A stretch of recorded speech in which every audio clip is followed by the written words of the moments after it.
तो मला फॉलो करतोय पण मला समजतच नव्हतं की तो माझ्याच मागे येतोय का. तो तिथंच थांबला आणि माझ्याकडे एकटक असं बघायला लागला. मग मला ते खूप असं खराब वाटलं एकदम. मी सारखी वळून बघत होती ना, तो आहे का, तो आहे का. अचानक तो आला. ओ भाई, मला सुधरे ना असं माझं. सो स्पेशली हा व्हिडिओ मी यासाठी बनवतीये कारण मुलींना यातून समजावं आणि काहीतरी सांगायचं मला मुलींना. आणि पर्सनली आता समाजामध्ये खूप वाईट गोष्टी घडतात मुलींच्या बाबतीत. मग ते रेपच्या केसेस असू देत, जबरदस्ती असू देत, मर्डर्स असू देत, खूपच वाईट. कधीच चुकून होऊच नये, मुळात कोणत्या मुलीसोबत होऊ नये. पण चुकून अशी सिच्युएशन तुमच्यासोबत आली किंवा काही घडायला लागलं, खूप घाण आणि खूप वियर्ड अशी गोष्ट घडली होती, त्याबद्दलच मी सांगणार आहे. मध्यंतरी माझ्या लाईफ मध्ये खूप घाण काळ सुरू होता, खूप घाण. आणि प्रत्येकच व्यक्तीच्या आयुष्यात कधीतरी चांगल्या गोष्टी होतात तर कधीतरी खूप वाईट काळ सुरू असतो. तोच होत. मी खूप डिप्रेस असायची, एवढे डिप्रेस की बापरे काय चाललंय आणि मी काय करू. आणि तिथे काही लोक माझ्या संपर्कामध्ये आले, काही लोक मला मॅन्युप्लेट करत होती, काही लोक मला म्हणजे एकदमच डोकं माझं खात होती. माझं ब्रेन वॉश करायचा प्रयत्न करायची, मला कंट्रोल करायचा प्रयत्न करायची ती लोक. माझ्या पप्पांनी पण कधी माझ्यावरती रिस्ट्रिक्शन्स वगैरे नाही लावले. आता या टी शर्ट मध्ये काय वाईट आहे सांगा तुम्ही मला. या मी दाखवते पण तुम्हाला उठून एक सेकंड. काय वाईट आहे, काय वियर्ड दिसतंय माझं यातून. आणि हे पण राहून देत, एवढे स्वेटशर्ट असतात एवढे लॉंग आणि गळा पुरून, अशा कपड्यांवरून मला टोमणे मिळायचे. खूप म्हणजे एवढं घाण आयुष्यातला टाइम सुरू होता तो, खूप घाण. मी कधी कधी विचार करते यार, काश ते 2 वर्ष मी जगलीच नसते की यार मी एवढी वाईट आहे मला. तेव्हा मी खूप रडायची, खूप जास्त मला त्रास व्हायचा, खूप गोष्टी घडत होत्या पण मी ते कोणाला शेअर करू शकत नव्हते. एक प्लेस अशी आहे जिथं कुणीही नसतं, काळ कुत्र पण नाही फिरत. मी फोन स्विच ऑफ केले आणि ही मी सगळ्यात मोठी गेलेली चूक म्हणू शकते. तो बोलला हा मग चल आपण लग्न करू. मी एवढी घाबरली, मी पटकन फोन माझा हे करायला लागली तर फोन स्विच ऑफ. तो फोन पण एक टाइमला असं ओढायला लागला माझ्या हातातून आणि मी एवढी पळते आणि तो गाडीवरून आहे. मी किती फास्ट पळणार आहे पळून. Hello cuties, welcome back to our YouTube channel आणि स्वागत आहे तुम्हा सर्वांचं आपल्या अजून एका नवीन व्हिडिओ मध्ये. तर हा व्हिडिओ असणार आहे story time. Yes, so finally मी हा व्हिडिओ करतेय. बऱ्याच मुली सुद्धा मला फॉलो करतात, माझं व्हिडिओज बघतात आणि त्यांना मला काहीतरी सांगायचं आहे. सो त्यासाठी हा व्हिडिओ आहे आणि मुलं पण बघू शकतात आणि मुलं पण यातून काहीतरी शिकू शकतात. सो माझ्यासोबत एक खूप घाण आणि खूप वियर्ड अशी गोष्ट घडली होती, एक टाइम होता तेव्हा.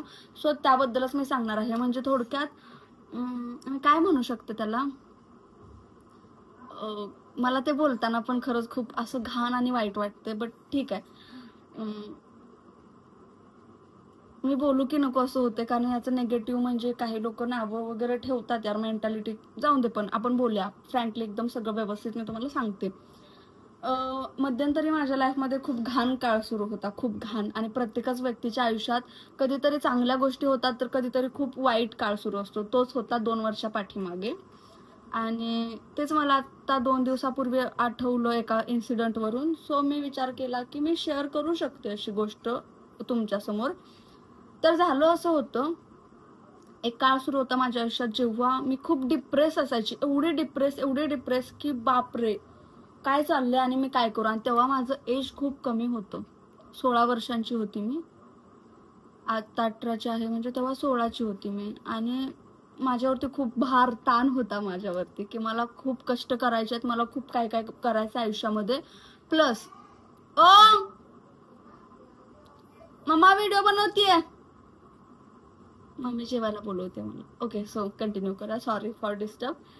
तर तेव्हा असं होतं की आणि मी वेबसिरीज करत होती तेव्हा एक, तिथे काही लोक माझ्या संपर्कामध्ये आले. काही लोक मला मॅन्युप्लेट करत होती, काही लोक मला म्हणजे एकदमच डोकं माझं खात होती. काही लोक खूप चांगली होती आणि प्रोडक्शन खूप चांगलं होतं. मी त्याच्याबद्दल पर्सनली प्लीज प्रोडक्शनला मध्ये नाही आणणार की बाबा की माझ्यामुळे नको कोणाचं उगीच हे व्हायला, एवढंच मला म्हणायचं आहे. तर त्या टाइमला माझ्या लाईफमध्ये लोक आली, काही माझं ब्रेन वॉश करायचा प्रयत्न करायची, मला कंट्रोल करायचा प्रयत्न करायची ती लोक. आणि म्हणजे माझ्या पप्पांनी पण कधी माझ्यावरती रिस्ट्रिक्शन्स वगैरे नाही लावले की तू हे नको करू, तू ते नको करू. म्हणजे एक टाइम होता जेव्हा मला समजत नव्हतं जास्त काय, तेव्हा ते करायचे तसं. आणि ते गरजेचं असतं, प्रत्येक पॅरेंट्सचं ते काम आहे मुलांना तसं करणं. पण माझ्या पप्पांनी कधीच कपड्यावरून मला टोकलेलं नाहीये की तू हे घालू नको, तू ते घालू नको, तू ते घालू नको. बिकॉज मी पहिल्यापासूनच लिमिटमध्ये राहते. म्हणजे कपड्यांच्या बाबतीत तर मोस्टली. सो झालं असं, आता या टी शर्टमध्ये काय वाईट आहे सांगा तुम्ही मला. या नॉर्मलचा टी शर्ट आहे, मी दाखवते पण तुम्हाला उठून 1 सेकंड. काय वाईट आहे, काय वियर्ड दिसतंय माझं यातून स्लीव्स. आणि हे पण राहून देत, एवढे स्वेटशर्ट असतात एवढे लॉंग, एवढे, आणि गळा पूर्ण. अशा कपड्यांवरून मला टोमणे मिळायचे. अशा कपड्यांवरून मला खूप वाईट वाईट गोष्टी ऐकायला मिळायच्या. ते कपडे घातले की मला चेंज करून यावे लागायचे. खूप खूप म्हणजे एवढं घाण आयुष्यातला टाइम सुरू होता तो, खूप घाण. एवढं मी कधी कधी विचार करते, यार काश ते 2 वर्ष मी जगलीच नसते, डायरेक्ट मी इथं आले असते आत्ताच्या स्टेजला.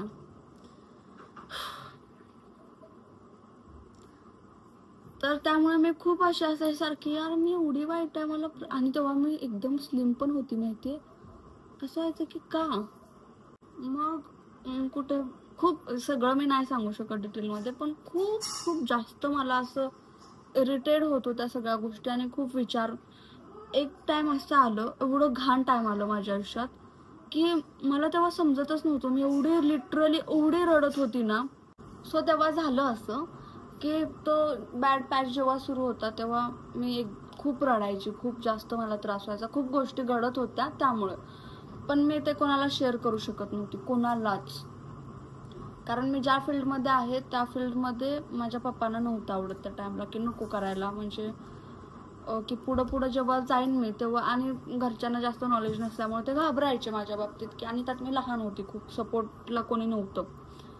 आणि ऑलरेडी मी खूप काम करायची यार, खूप काम करायची तेव्हा. पण मी जॉब पण करायची, मी शूटिंग पण करायची, मी पर्सनली ॲड कोलॅबरेशन्स वगैरे भरपूर गोष्टी करायची, मी सगळं मॅनेज करायचे. आणि मला पहिल्यापासून अशी सवय आहे की माझ्या जे मनात आहे ना, मी लगेच बोलत नाही कोणाला. म्हणजे सॅड जरी असली, मी रडत जरी असली, कोणी येऊन विचारलं काय झालं, मी सांगतच नाही.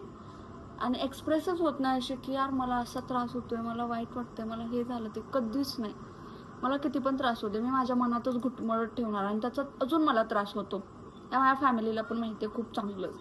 सो तसं व्हायचं.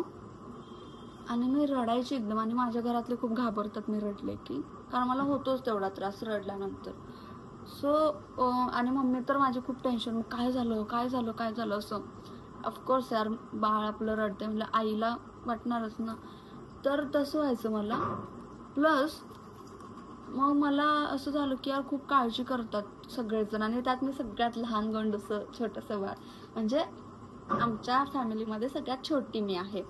सो त्यामुळे खूप टेन्शन घेतात घरचे. सो मग मी काय केलं, मला दिसून द्यायचं नव्हतं त्यांना की मी रडते आणि मला त्रास होतो. नाही तर सगळे क्वेश्चन करणार, काय झालं काय झालं काय झालं. आणि मी सांगत तर नाही, आणि मला सांगायचं पण नव्हतं. मग मी रडत रडत उठले, काही खाल्लं नव्हतं काय नाही, उठले. आणि आमच्या गावामध्ये एक प्लेस अशी आहे जिथं कुणीही नसतं, कोणच नसतं, काळं कुत्रं पण नाही फिरकत थोडक्यात. तिकडं मी निघाले एकटीच. मला एकटीला राहायचं होतं, एकटीला बसायचं होतं, शांत डोकं ठेवायचं होतं थोडंसं. आणि खूप जोरात ओरडायचं होतं आणि खूप जोरात रडायचं होतं. असं मला तेव्हा झालं होतं की मला सगळा राग आणि जे काय वाईट वाटतं ते सगळं मला काढायचं आहे, असं झालं होतं. मी फोन स्विच ऑफ केले सगळे. मम्मीला म्हटलं माझं जरा काम आहे, मी आले. आणि माझ्या घरातल्यांना मी रडली की लगेच समजतं, कारण मला रडल्या रडल्या सर्दी होते आणि माझे डोळे सुजतात, एकदम लाल लाल होतात. सगळ्यांच्याच होत असतील कदाचित डोळे हे. तर मी उठली, घरात मम्मीला सांगितलं माझं काम आहे, मी निघाली गावात थोडं. आणि मी चालत निघाले. माझा फोन स्विच ऑफ, माझा विवोचा मोबाईल होता, स्विच ऑफ केला आणि मी गेली. मी चालत निघाली आहे. माझ्याजवळ काहीच नाही, सामान वगैरे काहीच नव्हतं. एक स्ट्रेंजर माणूस, मी त्याला आयुष्यात कधीही पाहिलं नव्हतं. तो माझ्या मागून चालत येत होता गाडीवरून. आणि मी नॉर्मली निघाले, माझं कुठंच लक्ष नाही, माझ्या डोक्यात तेच विचार. मी एकदम अशी होती ना की यार मला काय समजत नव्हतं थोडक्यात. आणि मी निघाली, तो माणूस पाठीमागून आला. तो मला फॉलो करतोय पण मला समजतच नव्हतं की तो माझ्याच मागे येतोय का. मग मी चालत होती आणि एक टाइम आलं जेव्हा मला समजलं की कोणीतरी मला मागून फॉलो करते.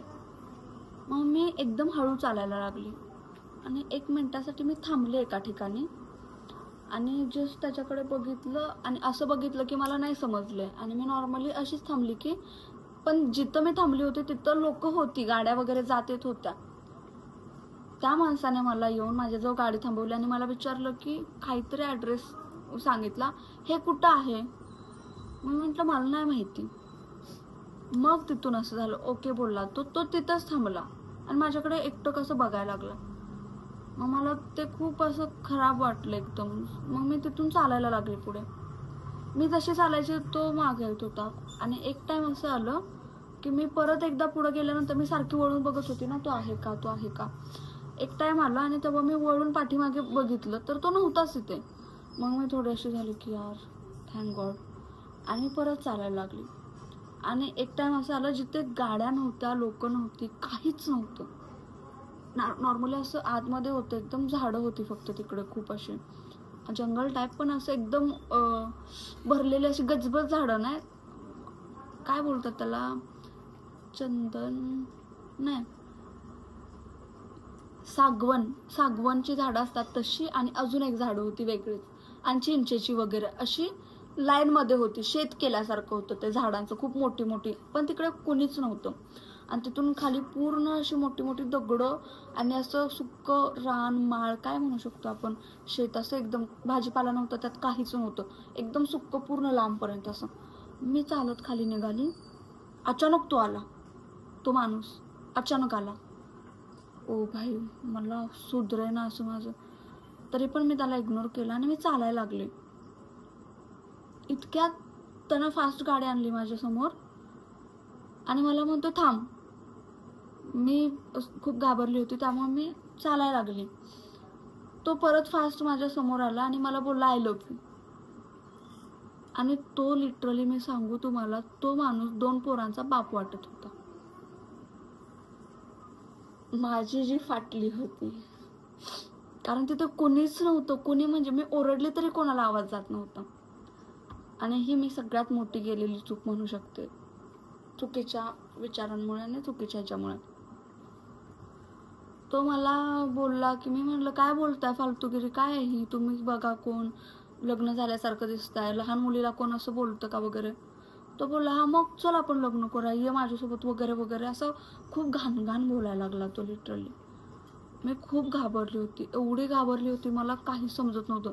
मला एका क्षणासाठी असं वाटलं की मी नाही, मला किडनॅप करून घेऊन जातील, मारून टाकतील, माझी किडनी घेतील वगैरे. ते नाही का तेव्हा भीती घालायची मम्मी पप्पा लहानपणी की उचलून घेऊन जातात वगैरे, ओमनीमध्ये घालून वगैरे.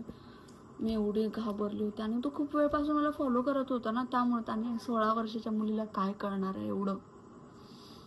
पण तेव्हा असं झालं होतं की माझ्या आयुष्यात मी 16 वर्षाची असतानाच मी खूप गोष्टी करत होती, कामं असू देत, रिस्पॉन्सिबिलिटी म्हणू शकता, किंवा स्वतःसाठी झटणं, स्वतःसाठी तडपडणं, स्वतःसाठी काहीतरी करायची जिद्द होती माझ्यात. आणि मी करत होती, खूप कष्ट करायची यार. म्हणून आज मी इथं आहे, म्हणून आज माझं एक शॉप आहे, मी काहीतरी करते, घरातल्यांसोबत चांगलं सुरू आहे. सो काय झालं, आपण बॅक टू पॉईंट येऊया. मी खूप बडबडली मध्येच काय तर, ओके.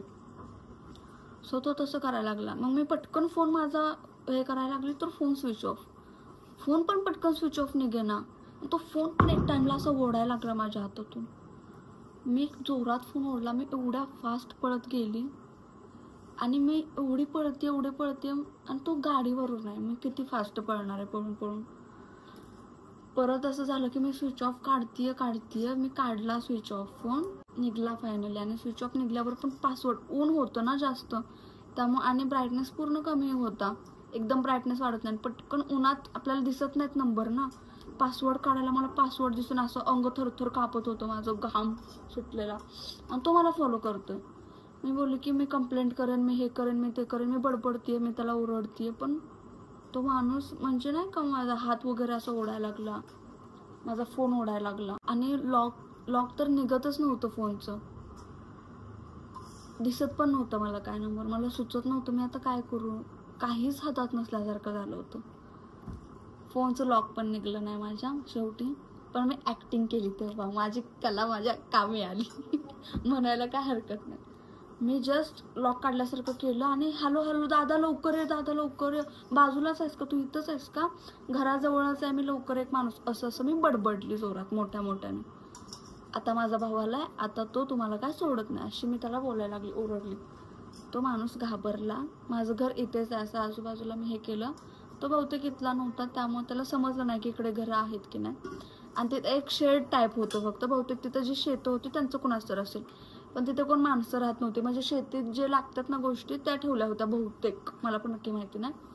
पण असं मी म्हटलं ह्या शेडच्या पाठीमागेच माझं घर आहे, आता दादा यायला लागलाय, बघा तो काय करतोय तुमचं, माझा दादा पोलीस आहे वगैरे असं मी बोलली. आणि तो घाबरला, तो गेला, सुटला.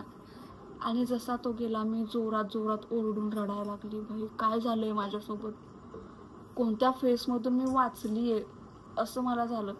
ही गोष्ट खरं तर कोणालाच माहिती नाही आहे, माझ्या घरात पण कोणाला माहिती नाही आहे. आज कळेल बघितलं. आणि माझे पप्पा सगळे व्हिडिओ बघतात यार माझे, ठीक आहे असू देत. पण मी स्वतःला तेव्हा खूप मोठ्या संकटातून वाचवलं. आणि तेव्हा मला असं झालं की यार म्हणजे मी जर डोकं चालवलं नसतं तेव्हा ते फोनचं नाटक केलं नसतं. फोन स्विच ऑफ आहे हे एक तर मी त्याला कळून दिलं नाही. मी तर अरे स्विच ऑफ निघत नाही असं जरा जरी काय माझ्याकडून झालं असतं तर त्याला समजलं असतं. आणि ते जर नाटक मी केलं नसतं तर आज मी इथे असती का नसते आय डोंट नो. खूप काहीतरी वाईट घडलं असतं तेव्हा. मला मुलींना एवढंच सांगायचं आहे, मी तेव्हा खूप हायपर झाली होती खरं तर, पण त्यातून पण माझी बुद्धी कुठून तरी चालली बाबा म्हणून ठीक आहे. पण कधी कधी ना समजत नाही मुलींना की अशा वेळी काय करायचं आपण. आणि विट्यासारख्या सिटीमध्ये असं होणं म्हणजे कुठेच सेफ नाही आहे. सोडा, घरात मुली सेफ नाही आहेत आजकाल, न्यूज बघत असाल तुम्ही. मग ह्या सिटीत सेफ नाही आहेत किंवा त्या सिटीत हा प्रश्नच येत नाही लांब लांबपर्यंत. तर त्यामुळे मला एवढंच सांगायचं आहे फक्त मुलींना या व्हिडिओमधून. सो स्पेशली हा व्हिडिओ मी यासाठी बनवतीये किंवा बनवला आहे कारण मुलींना यातून समजावं आणि काहीतरी सांगायचं आहे मला मुलींना. आणि पर्सनली आत्ता समाजामध्ये खूप वाईट गोष्टी घडतात मुलींच्या बाबतीत. मग ते रेपच्या केसेस असू देत, जबरदस्ती असू देत, मर्डर्स असू देत, खूपच वाईट वाईट. सो त्याच्यामुळेच मी हे बोलावंसं वाटलं. आणि आत्ता भरपूर गोष्टी सुरू आहेत, ते ऐकून वगैरे मला आठवली ही गोष्ट एकदम आणि मला सांगावीशी वाटली, त्यामुळे मी हा व्हिडिओ बनवला. सो मला मुलींना एवढं सांगायचं आहे की कधीच चुकून होऊच नये, मुळात कोणत्या मुलीसोबत होऊ नये. पण चुकून अशी सिच्युएशन तुमच्यासोबत आली किंवा काही घडायला लागलं तर तुम्ही हायपर नका होऊन जाऊ. डोकं चालवा त्यावेळी, घाबरला तर गेला. काहीतरी डोकं चालवून काहीतरी करा आणि सुटा तिथून बस. फक्त घाबरू नका आणि स्वतःची हिंमत हारू नका. मी जर त्या दिवशी हिंमत हारली असती ना की बाबा कुणीच नव्हतं यार तिथे, आणि त्यात माझा फोन स्विच ऑफ, सोडा माझीच मस्ती होती ती, मी फोन स्विच ऑफ नाही करायला पाहिजे होता. मी होतं पण माझं पण बॅड फेस सुरू होतं, मला समजत नव्हतं मी काय करून. मला एकटीला राहायचं होतं शांत, आजूबाजूला काहीच नको, कोणीच नको. त्यामुळं मी तसं केलं. माझी गोष्ट चुकलीच, मी म्हणत नाही की मी बरोबर केलं, पण ती सिच्युएशन पण तशी होती माझी. त्यामुळे पण मला तेव्हा समजलं की हे चुकीचं आहे आणि मी असं परत इथून पुढे कुठंच एकटी जाणार नाही. मुलींसाठी खरंच सेफ नाही आहे बिलकुल कुठेही. आणि नकाच करू तुम्ही पण कोणी, कारण कधी कधी आयुष्यात अशा गोष्टी येतात जेव्हा वाटतं असं आपल्याला की एकटं राहावं, एकटं जरा शांत व्हावं. आणि प्रत्येकाच्या आयुष्यात असे फेसेस येत असतात. भरपूर काय काय झालं होतं म्हणून मी गेली होती. म्हणजे एकटीला फक्त बसायचं होतं मला, आणि ती जागा अशी होती की जिथे मला वाटलं की मी एकटी बसू शकते शांत, जिथे लोक कोणाचा आवाज नाही, कोण नाही, काही नाही, म्हणून मी गेली होती. पण माझा तो निर्णय चुकला. पण मला एवढंच सांगायचं आहे की हिंमत हारू नका. तेव्हा जर मला असं वाटलं असतं की भाई आता मी काहीच नाही करू शकत, तर माझ्यासोबत काहीही झालं असतं यार, मला बोलू पण वाटत नाही आणि विचार पण नाही करू वाटत. तर त्यामुळं तुम्ही स्वतःला झाशीची राणी बनवा. आणि असं काहीही जर होत असेल तेव्हा घाबरू नका. समोरच्याला मारायला पण कमी करू नका. आणि कसं मारायचं, कुठं मारायचं, काय करायचं ते तर सांगायची गरज नाही आहे. त्यामुळं तेव्हा डोकं शार्प ठेवा फक्त आणि घाबरू नका. आणि मुळात माझ्यासारखा मूर्खपणा करू नका. असं जरी टेन्शन आलं, जरी काही वाटलं, जरी त्रास होत असेल तरी कुठेही जाऊ नका असं जिथे कोणीच नसेल. पण त्याच्यानंतरपासून मी काय करायला लागले माहिती आहे का, शहाणी मी एवढी आहे. मला जेव्हा असं खूप वाईट फील होईल किंवा काहीतरी माझ्यासोबत घडलं ना, म्हणजे कोणासोबत भांडण झालं, काही झालं, कोणी मला त्रास देत असेल, मुलगी असो किंवा मुलगा, कोणी भांडत असेल, तर मी तेव्हापासून काय करायला लागली माहिती आहे, मी माझ्या दादाला घ्यायची कॉल करून बोलवून, दादा मला कुठेतरी घेऊन चल, आणि कुठेतरी जायची अशी आणि शांत बसायची.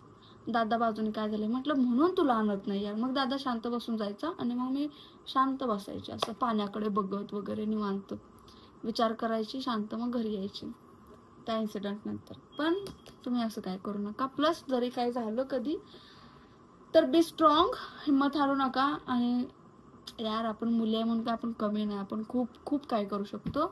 त्यामुळे घाबरू नका फक्त बस. आणि माझा मूर्खपणा मी तिथून परत कधी केला ना, असं एकटी जाणं वगैरे. आणि तेव्हा ती ॲक्टिंग पण मी व्यवस्थित केली. तेव्हा मला नंतर असं रिअलाईज झालं की असे सीन्स आम्ही केलेत, म्हणजे मी केलेत असे सीन्स की मुलं छेड काढायतात वगैरे. आणि तेव्हा मी डॅशिंग बनून अशी त्यांना जवाब देते, मी धमकवते, घाबरवते वगैरे वगैरे, असे सीन्स ऑलरेडी मी केलेले आहेत.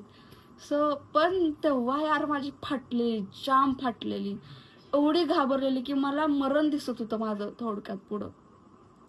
तुम्ही इमॅजिन करू शकताय की काय असेल माझी सिच्युएशन. आणि लांब लांबपर्यंत कोणी नव्हतं माहिती आहे, लांब लांबपर्यंत कुणीच नव्हतं. म्हणजे मी ओरडले असते तरी कोणाला घंटा आवाज नसता गेला ऐकायला. पण तेव्हा मी केली ती ॲक्टिंग की माझा दादा येतो आता तुला दाखवतेच मी. सो हा व्हिडिओ परत रेकॉर्ड करते कारण मी सांगायचं विसरली होती. सो लेट्स गो, पास झाला आता.